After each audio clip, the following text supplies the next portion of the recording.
Hey, what's going on, everybody? It's Max here from Matridox, and in front of me, I've got the Pixel 4a 5G, and it's pretty packaging. It's very minimal this year. I've got the Pixel 5 here, which I've already unboxed and set up and everything. I haven't done an unboxing on YouTube in, my gosh, I think like 2 years or so. So I just wanted to give this another shot. If you guys want to see more unboxings from Matridox, definitely let me know in the comments. But here's the Pixel 5. It's a really sharp phone. I'm liking it so far. I've only had a day with it, so I don't have really any opinions beyond how it feels in the hand, which is very comfy. This is a perfect size for a phone.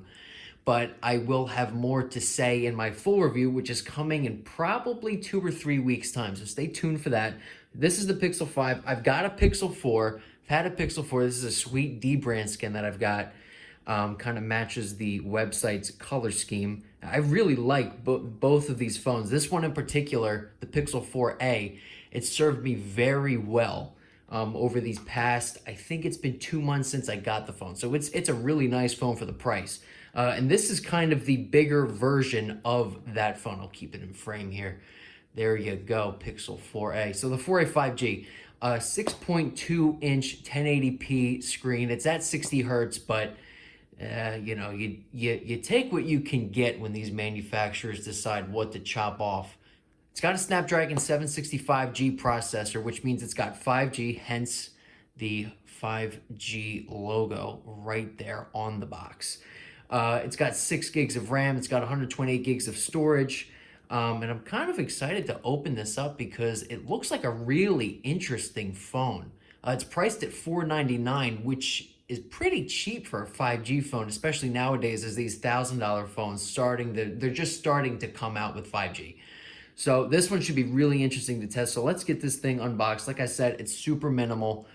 Typically, I think they print like a showpiece sort of photograph showing the Pixel 4 or whatever it is you have in the box, kind of in like a real world use case. And at least with this box, that's not the case whatsoever. You just get sort of a silhouette shot of the 4a 5G here, and then you flip it over, you just get Team Pixel right there at the top. I use that hashtag all the time. It's, I guess, for brand clout. Is that what people do now? Anyway, let's peel these things off here. So as you can see, Google likes to make it very easy to open its phones. So we just peel these guys right off and we will get this guy open. And there is our phone, the 4a 5G. We'll take that guy out. It's got some nice, it's not too heavy, but it definitely feels nice. It actually feels pretty good to hold. It definitely feels like a big 4a. Let's see. I don't know if my iPhone can pick up ASMR, but I'll be real quiet. How was that? Is that good? Okay, fine. All right, we'll set this guy off to the side for now. And let's see what else is in the box. We do get our paperwork right here. SIM ejection tool. I don't think they're doing stickers with the, no, they're not. They have taken out the stickers from their packaging, which is very unfortunate. I don't think there were any stickers in my Pixel 5 box either. If there were, I'll just update you guys in the comments section. As you can see, we do get a cable, USB-C to USB-C. We have our converter adapter, which just basically lets you connect your old cable to your Pixel 4a 5G to move over all of your data during the setup process.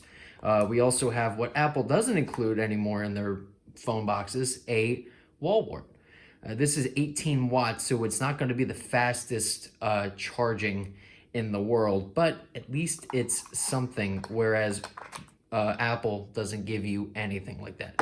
Let's shove all that stuff to the side. In fact, okay, and there we go. So here is the device itself, and I got the just black model. There's also a white model, but it's exclusive to Verizon because if you're on Verizon, you're forced to pay an extra $100 for the phone because for whatever reason, Verizon thinks it's important to have its millimeter wave technology on every phone it sells. So if it's a 5G phone from Verizon, you're going to get millimeter wave, which means you got to pay more. If you want to pay less, you got to buy from the manufacturer, and that's where Google comes in. It's $4.99 from Google, $5.99 at Verizon. Verizon, you get the sweet white color if you want white. This black is just fine. I think it feels just like the 4A, which means you don't get too many fingerprints. You get some smudges here and there, but it's not that big a deal. Obviously, as you can see, we have a dual camera setup here on the back. We have a main sensor, which is 12 megapixels, and we also have an ultra wide at 16 megapixels.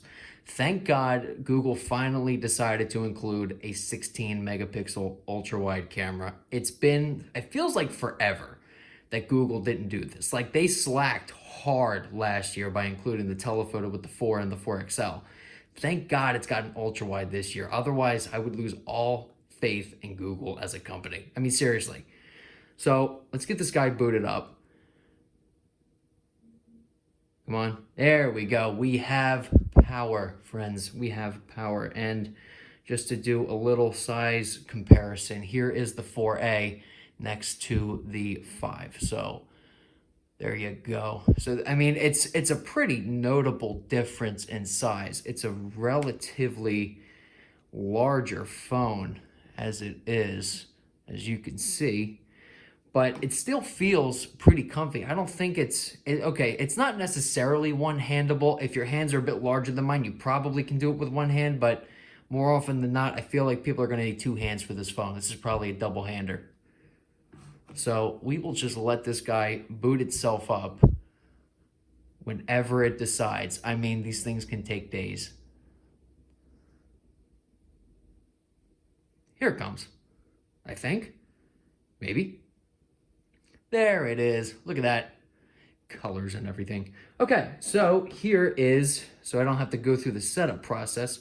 Here's a size comparison between the Pixel 5 and the 4A 5G. So like I said, a notable size difference. This phone is almost exactly the same size as the 4A despite having a 6-inch display, whereas the 4A has a 5.8-inch screen, but this has 6.2. So bezels are a little bit chunkier. Obviously, a bigger screen would lead to a bigger footprint anyway, but it's definitely notably bigger, as you can see there. So let me breeze through this setup process, and that should be just about all we have to cover in this video.